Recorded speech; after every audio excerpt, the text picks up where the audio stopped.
కేంద్ర బడ్జెట్లో తెలంగాణకు తీవ్ర అన్యాయం జరిగిందన్నారు రాష్ట్ర బీసీ సంక్షేమ సంఘం రాష్ట్ర అధ్యక్షులు ఎర్ర సత్యనారాయణ.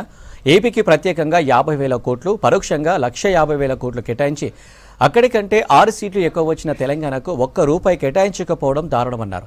బీసీలకు కూడా కేంద్రం అన్యాయం చేసిందన్నారు. దీనికి కేంద్ర మంత్రి కిషన్ రెడ్డి బాధ్యత వహిస్తూ పదవికి పార్లమెంటు సభ్యత్వానికి రాజీనామా చేయాలన్నారు.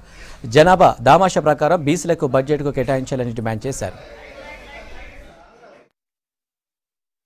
ఈరోజు దేశం లోపల 140 కోట్ల మంది జనాభా లోపల 80 కోట్లకు పైగా ఉన్నటువంటి బీసీలకు 45 లక్షల కోట్లు 45.5 లక్షల కోట్ల బడ్జెట్ లోపల కేవలము 3,300 కోట్లు బడ్జెట్ అనేటటువంటిది మేమంతా భూతద్దంలో వెతికితే ఒక మూల కనిపించినటువంటి బడ్జెట్ ఇది. మొత్తం రాజ్యాంగం అనేటటువంటిది ఈరోజు ప్రధాని కానీ అపోజిషన్ లీడర్ కానీ పార్లమెంట్ లోపల ఒక ఆయనేమో రాజ్యాంగ హత్య అని అంటాడు, ఇంకొక ఆయనేమో రాజ్యాంగం జోబులోనే పెట్టుకొని తిరుగుతారు.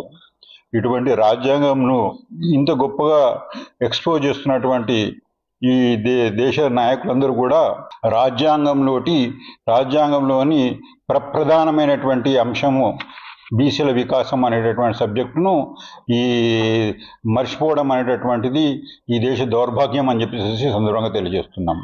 ఇది వాస్తవిక మొత్తము అన్ని రకాలైనటువంటి పేపర్ ఎలివేషన్స్లో కూడా మొత్తం ఆ బ్రహ్మాండమైనటువంటి న్యూస్ కనబడుతుంది, కానీ అలా మొత్తం ఏ పేపర్ కూడా బీసీల బడ్జెట్ గురించి చూపించేటటువంటి దశ లేదనేటువంటి ఏంటిదంటే ఇది అంటే ఈ ప్రభుత్వాలు ఉద్దేశపూర్వకంగా దురుద్దేశంతో బీసీలను గుర్తించడానికి నిరాకరిస్తుండ్రని చెప్పేసి ఈ సందర్భంలో కూడా తెలియజేస్తున్నాం.